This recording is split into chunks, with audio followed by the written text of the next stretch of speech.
The drawing fluttered from the child's fingers and landed at Ambassador Marcus Callahan's feet during the most dangerous political event in Valoran history. The Queen's selection ceremony. 300 nobles stood in the Grand Hall of Valoria. Crystal pillars reached toward a ceiling that shimmered like trapped starlight. Silver banners drifted in air that moved without wind. Every noble house had sent a candidate. Every faction was watching. And now, everything had stopped. Marcus should not have moved. Protocol said an unranked species representative must never bend in the presence of royalty unless ordered. A servant would retrieve the paper.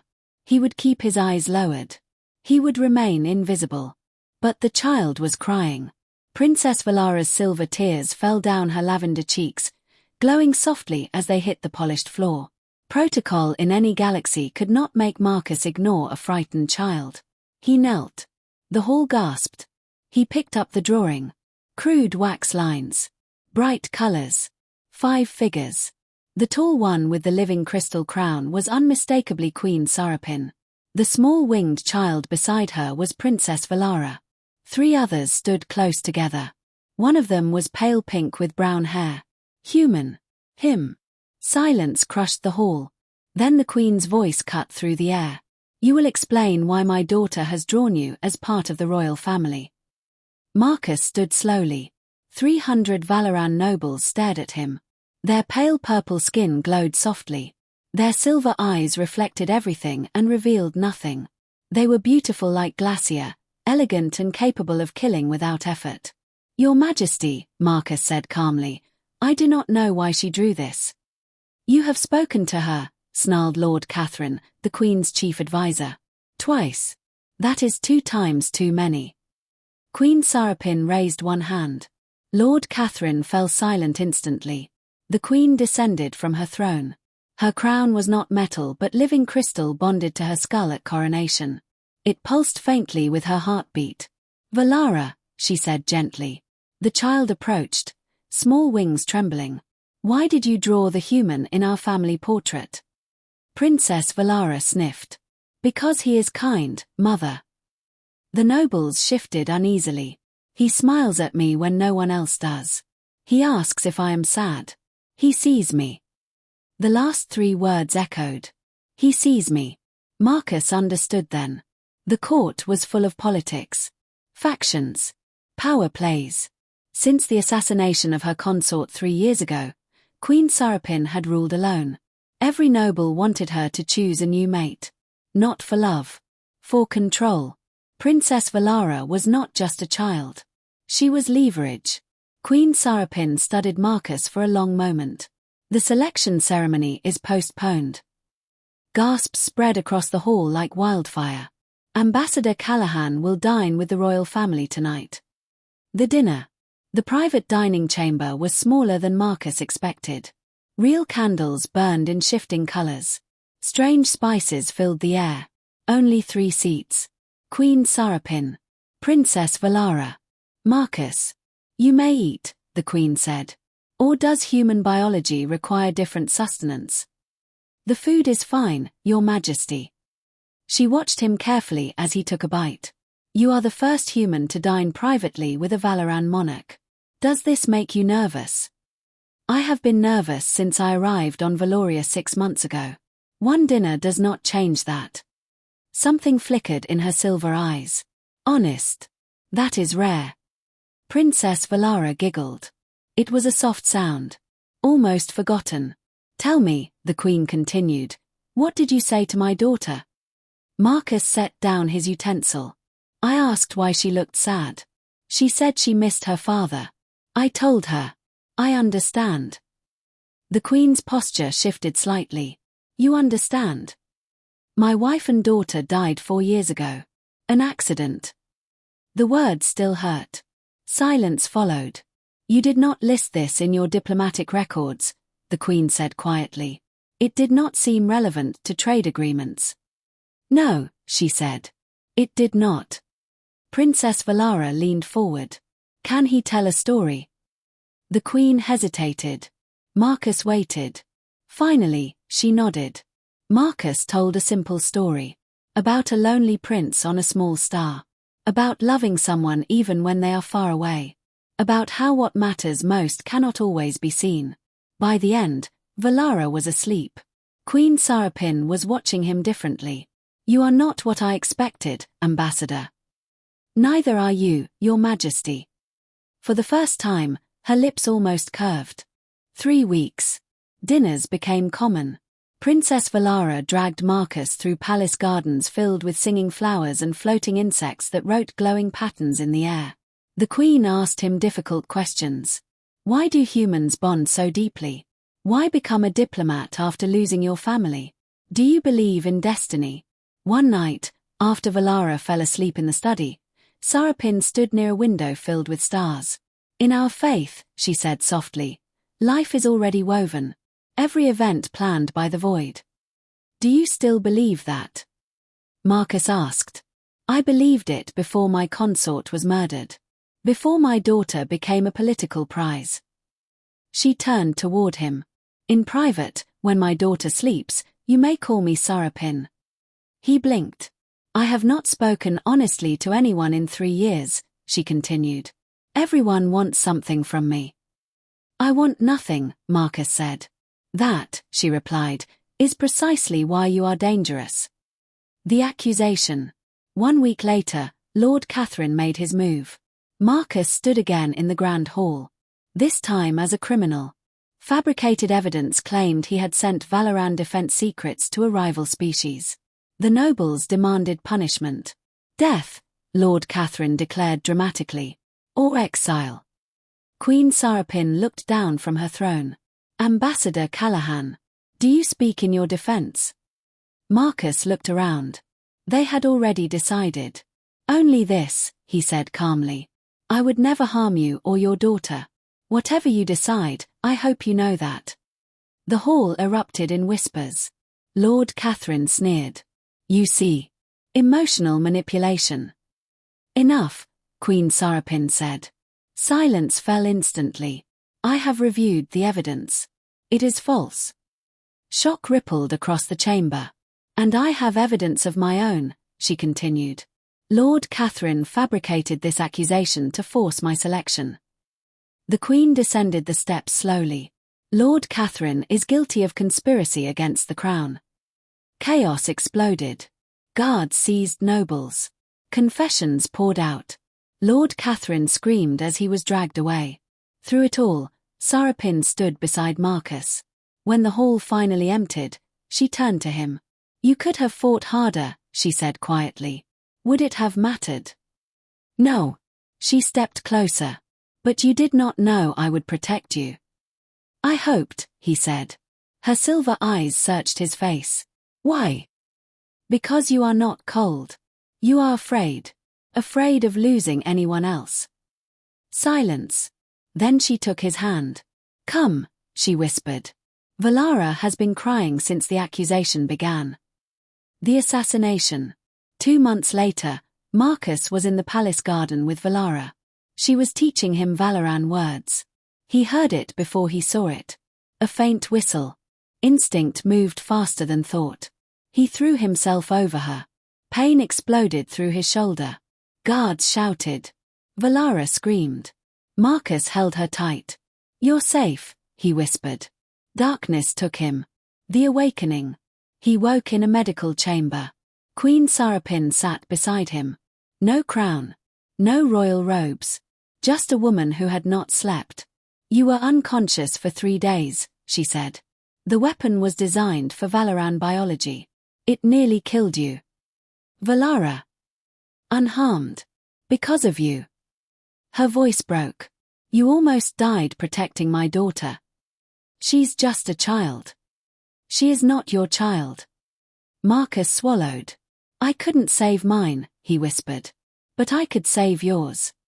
Queen Sarapin bent forward. Her composure shattered. Silver tears fell onto his hand. I thought I would lose you too, she said. I cannot endure that again. He understood then. Her coldness was not cruelty.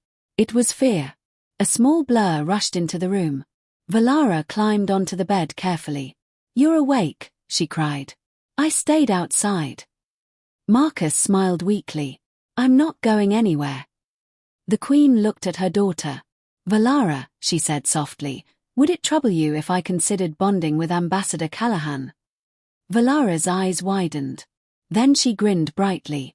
He's already in the picture, Mother. For the first time in years, Queen Sarapin laughed freely. And something in the Empire shifted. The Grand Hall of Valoria had never held so much tension. 3 months had passed since the assassination attempt. 3 months of recovery. 3 months of whispers. 3 months of rumors spreading across the Empire like wildfire through dry forest. The Queen had called the selection ceremony again. But this time, everyone knew something was different. The nobles arrived in their finest silks and crystal armor. Noble sons stood tall, confident they would finally be chosen. Political factions gathered in tight circles, calculating outcomes. At the top of the crystal stairs stood Queen Sarapin. She wore white living crystal that shimmered within a light. Her crown pulsed softly against her lavender skin. Beside her stood Princess Valara, her wings fully extended now, glowing with excitement instead of fear. And beside Valara stood Marcus Callahan. The human. The outsider. The one who had bled for the royal heir. Murmurs filled the chamber. Some angry. Some afraid. Some curious. Queen Sarapin raised her hand. Silence fell instantly. For 3 years, she began, her voice steady and powerful, you have demanded that I choose a consort. Her silver eyes swept across the nobles. You presented sons of noble blood. Warriors. Strategists. Men who claimed loyalty to the crown. She paused. And yet, none of them saw my daughter. The hall shifted uncomfortably. None of them asked if she slept well after nightmares. None of them knelt to speak at her height.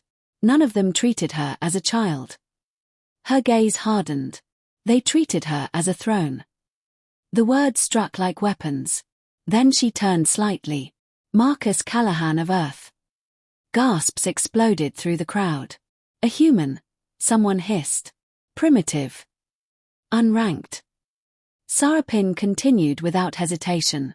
This human, from a species barely admitted into the consortium, did what none of you did. He saw her. Valara reached for Marcus's hand. He squeezed gently. He asked nothing of me, Sarapin said. He requested no political advantage. He sought no title. He stood beside us without expectation. A noble stepped forward. Your Majesty, this is madness. A human cannot. He can, she interrupted sharply. Her crown glowed brighter. He has already proven his loyalty. The hall quieted. He took a weapon meant for my child. Now there was no laughter. No scoffing. Only silence. I have made my choice, she said clearly. Marcus felt his heartbeat echo in his ears. 3 days ago, in a private ceremony before the High Priestess of the Void, I bonded with this man. Shock rippled like a physical wave. He is no longer Ambassador Callahan. She stepped down one stair. He is Prince Consort Marcus of Valoria. The hall erupted. Shouts. Outrage. Disbelief. Some nobles fell to their knees in protest. Others stormed out. A few stood frozen, unable to understand what had just happened.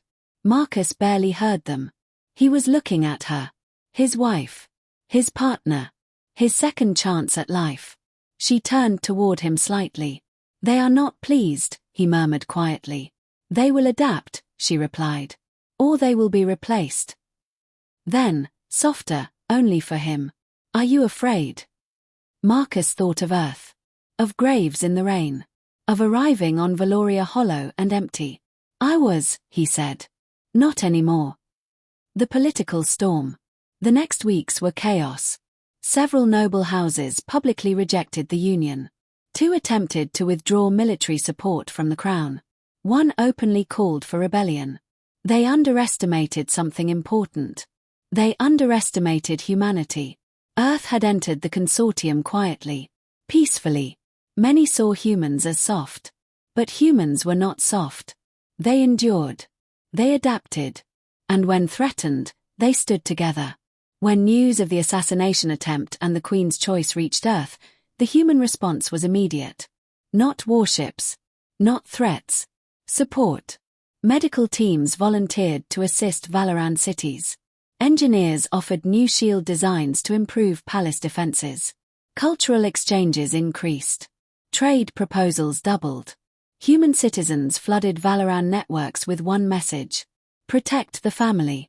The nobles had expected Earth to be weak. Instead, they discovered something terrifying. Humans loved fiercely. And they defended what they loved. It. The true test. 1 year after the ceremony, the Karth Dominion finally arrived. Warships darkened the stars. This time, there was no misunderstanding. A transmission came through. Return the refugees, the Karth commander demanded, or face annihilation. The council chamber was tense. Valoran fleets were strong. But the Karth were stronger. Sarapin stood tall. Marcus stood beside her. What would Earth do? She asked quietly. Marcus answered without hesitation. Stand. She smiled faintly. Then we stand. Valoran ships formed defensive lines. Human support vessels arrived through jump gates days later. Not war fleets. Support carriers. Shield amplifiers. Medical transports. But their presence sent a message. We are here. The Karth attacked. The battle shook space itself. Valoran precision met Karth brutality. Human shield technology absorbed blast after blast. Civilian casualties were minimal. Marcus remained in the command center beside Sarapin the entire time. He did not flinch. He did not hide. He stood. Hours later, the Karth fleet retreated. Not destroyed. But defeated. The refugees were safe. The Empire was safe. And the galaxy had witnessed something new. An empire strengthened not by fear, but by unity. The balcony. That night, Marcus stood on the palace balcony overlooking Valoria's capital. The sky shimmered with celebration lights. Sarapin joined him. You changed us, she said quietly. No, he replied. We changed each other. She leaned her forehead against his, a Valoran gesture of deep bond. When Valara dropped that drawing, she said softly, I thought it was childish imagination. And now? Now I see it was destiny. He laughed gently. I thought you stopped believing in destiny. I did, she said. Until a human knelt when everyone else stood still. Inside the palace, Valara was drawing again. This time, the picture was larger. More detailed. 5 figures. The queen. The princess. The human prince. And 2 smaller shapes between them. Possibility.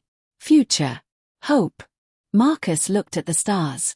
I came here running from grief, he said. And I found a family. Sarapin squeezed his hand. You found a throne you never asked for. He smiled. And I will never stand above you. She looked at him with silver eyes full of warmth. That, she said, is why you belong beside me. Below them, the Empire celebrated. The nobles who once protested now bowed. The refugees who once feared now built new lives. The galaxy watched. And somewhere far away, on a small blue planet called Earth, millions looked to the stars with pride. Because one human had done something simple. He had seen a lonely child. He had knelt. And in doing so, he had changed an empire.